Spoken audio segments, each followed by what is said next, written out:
কয়েকদিন আগে ইসকন নামে হিন্দুদের একটা ধর্মীয় সংগঠন, এটা হচ্ছে ISKCON ইসকন, এটা একটা সংগঠনের সংক্ষেপ রূপ। এটার বিস্তারিত হচ্ছে ইন্টারন্যাশনাল সোসাইটি কৃষ্ণ কনসাসনেস, এটা পুরো নাম।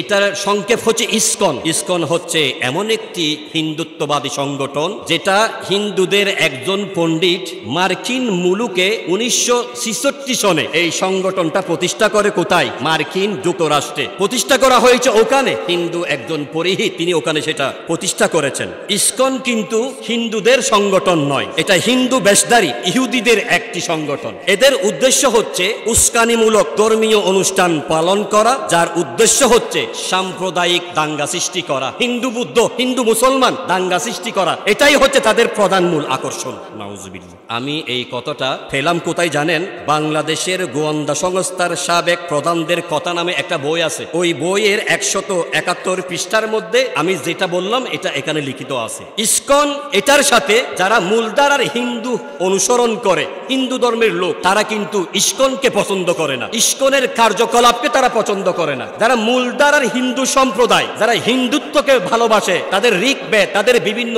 শাস্ত্রকে, হিন্দু ধর্মকে মন থেকে যারা ভালোবাসে, তারা কিন্তু ইসকনকে মন থেকে ভালোবাসে না। তারা বলে এটা একটা সন্ত্রাসবাদী সংগঠন। অনলাইনে ধর্ম অবমাননা করা হয়েছে, আমাদের নবীকে নিয়ে, মহান আল্লাহকে নিয়ে, কোরআনকে নিয়ে, ধর্মকে নিয়ে বিভিন্ন ধরনের অবমাননা করা হয়েছে অনলাইনে। একটা জরিপে দেখা গিয়েছে অনলাইনে যারা হিন্দুদের মধ্য থেকে ধর্ম অবমাননা করেছে, এদের মধ্য থেকে 90% ধর্ম অবমাননা করা হয়েছে ইসকন অনুসারী হিন্দুদের মধ্য থেকে।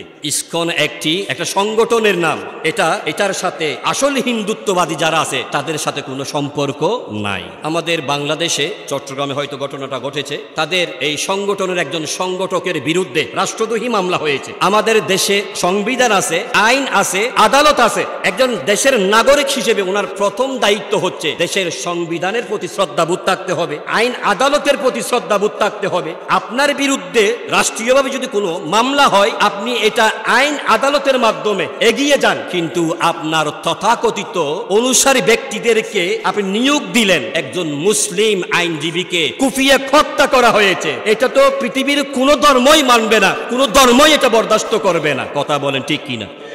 কিভাবে আপনি একজন মুসলিম আইনজীবীকে, ওনার অপরাধটা কি? দেশে আইন আছে, আদালত আছে, কেন আপনারা ওনাকে কুপিয়ে হত্যা করলেন? আপনারা যদি লিগ্যাল পয়েন্টে থাকেন তাহলে আইন আদালতের মাধ্যমে আসেন। আপনার বিরুদ্ধে ওই আইনজীবী তো মামলা করে নাই, মামলা করা হয়েছে রাষ্ট্রদ্রোহের মামলা।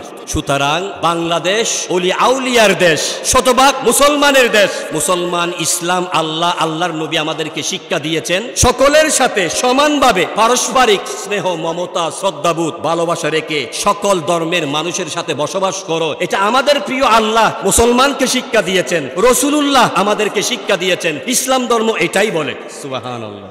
আজ এই জুমার স্থান থেকে আমরা তীব্র প্রতিবাদ জানাচ্ছি মুসলিম আইনজীবীকে হত্যা করার কারণে। আর তারা যদি সত্যিকার অর্থে রাষ্ট্রদ্রোহী কোনো কাজ করে থাকে, সর্বোচ্চ শাস্তি তাদের জন্য রাষ্ট্র প্রদান করুক। এটা আমরা চাই দেশের মধ্যে শান্তি সুশৃঙ্খল পরিবেশ বজায় রাখবার জন্য। আমি একবার জুমায় বলেছিলাম, আমাদের উত্তরবঙ্গে একটা জুমা মসজিদ আছে, ওই জুমা মসজিদের পাশে হিন্দু মন্দির আছে। জুমার দিন যখন মুসলমানদের সংখ্যা বেড়ে যায়, তখন মন্দির কর্তৃপক্ষ তাদের মন্দিরের একটি জায়গা ছেড়ে দেয় মুসলমানরা যাতে জুমার নামাজ সেখানেও আদায় করতে পারে। সুবহানাল্লাহ। এই ধরনের সাম্প্রদায়িক পরিবেশ বাংলাদেশে আছে, তারপরেও কোন উদ্দেশ্যে বাংলাদেশে আমাদের স্বাধীন সুদার বাংলার শান্তি পরিবেশটা বিঘ্নিত ঘটছে কারা? এটা খতিয়ে দেখা দরকার।